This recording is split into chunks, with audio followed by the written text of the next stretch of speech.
I would wait until the fires of hell are frozen. I would sink into the bottom of the sea. All right, guys, welcome back. Again, I'm Chase Weston Lawrence. This is the second episode of Chasin Wood. I'm a team member for Fair Trade Yo-Yos, and I'm going to be talking today about the anatomy of a fixed axle yo-yo.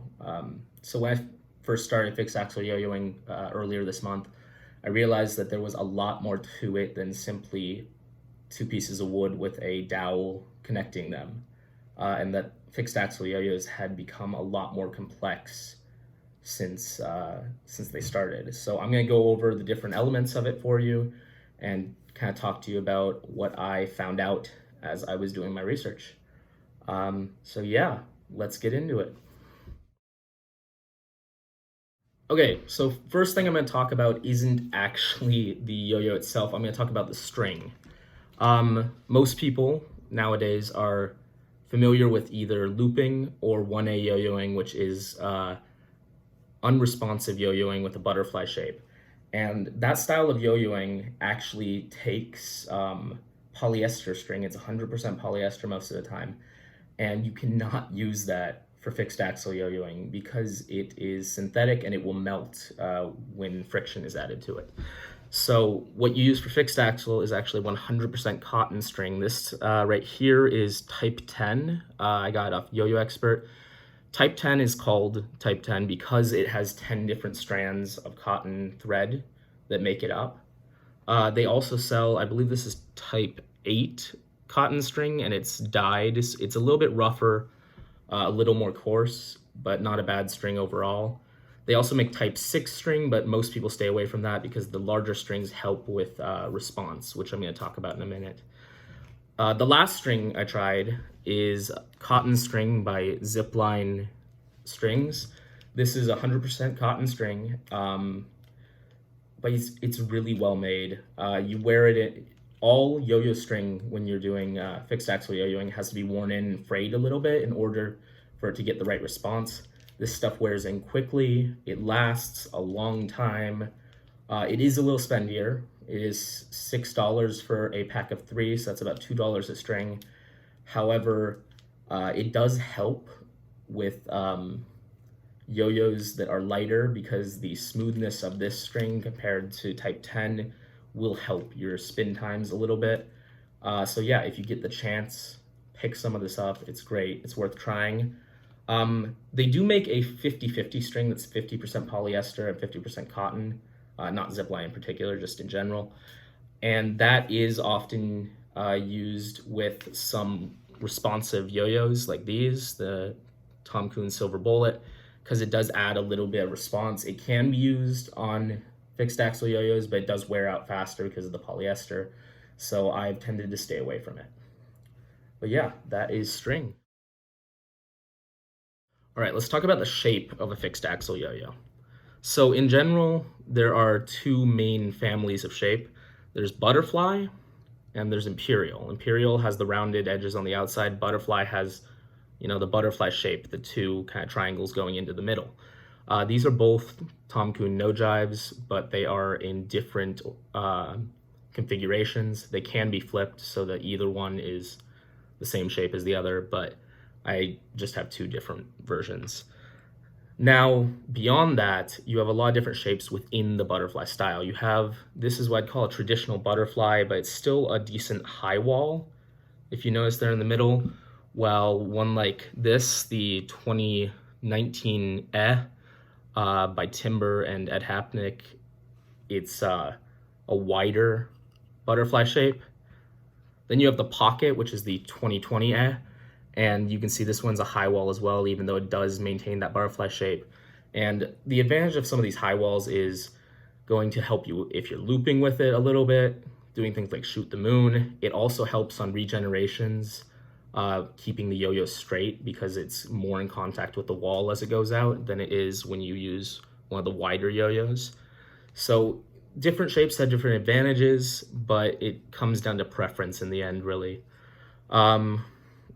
And there are different sizes too when it comes to fixed axle yo-yos. You can see this one's a little smaller, this one's a bit bigger, And that will change the weight and the weight distribution, which will make them play slightly differently.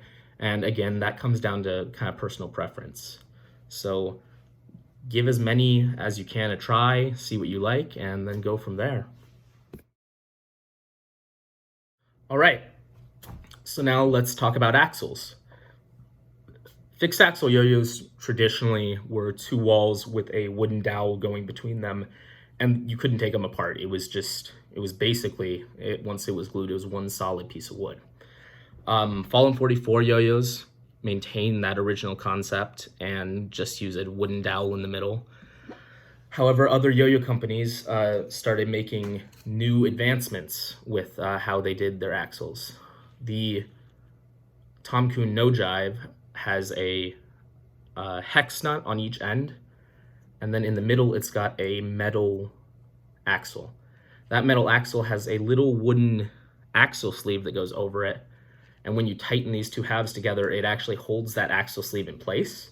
So it acts like a traditional wooden axle. It doesn't move. All that's moving is the yo-yo, with the axle, of course. And so essentially it gave you a wooden axle that you could replace, which was really cool. Eventually, other companies started doing that, like Timber out of Oregon. But in recent years, Timber actually moved on to a new style of wooden axle that made it so the yo-yo was entirely made of wood. And this new style of axle was called the threaded axle. And what you have here, which is what's in the middle of this, is two threads on the outside that go into the walls, and then your axle that your string actually touches right there in the middle. What you would do is screw a wall onto each side of this, and then you would add a cap on either end, like this, these things on the outside, and you tighten that cap down and crank it down into this. So these two would be touching, and it would hold it in there nice and snug. That being said, it does come loose sometimes, and one thing you can do to fix that is adding a little bit of PTFE tape. It's a plumbing tape that's meant to go on the threads of a pipe and really snug it up, and that works just as well in a wooden yo-yo. Since I've added that to all of my wood thread axle yo-yos, I've had no issues with any of them coming apart, so that's something to keep in mind. I've heard you can also use a little bit of wax on the threads, and that helps as well. But yeah, that is pretty much it for axles as far as I've seen so far, but if there's anything else, I'll let you guys know. Okay, last we have the response with wooden yo-yos. So response. In 1A yo-yoing, it would be silicone rings that would grab the string when you did a bind that filled the gap.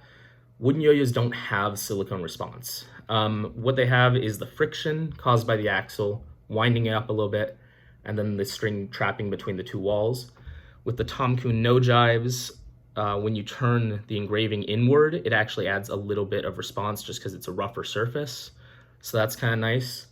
When it comes to the Timber wood threaded axles, the wood used for the axle is actually rougher than most of the wood used to make the rest of the yo-yo, which gives you response. The walls of the axle also provide a nice bit of grip once the string starts to wrap up on itself.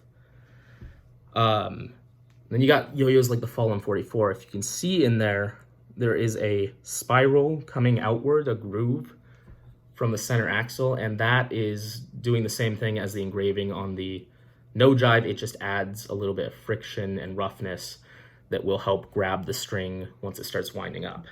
No Jives are a little tricky because the gap can change just based on how they were made. And things you can do to adjust the response on these guys is you can add friction pads like Dr. Yo's turbo discs. These are a fabric friction pad, which adds a little added friction response to the sidewalls. You can also shave down the wooden axle sleeve a little bit, which will allow the yo-yo to have a smaller gap. I found both of these things work really well and are pretty easy to do overall.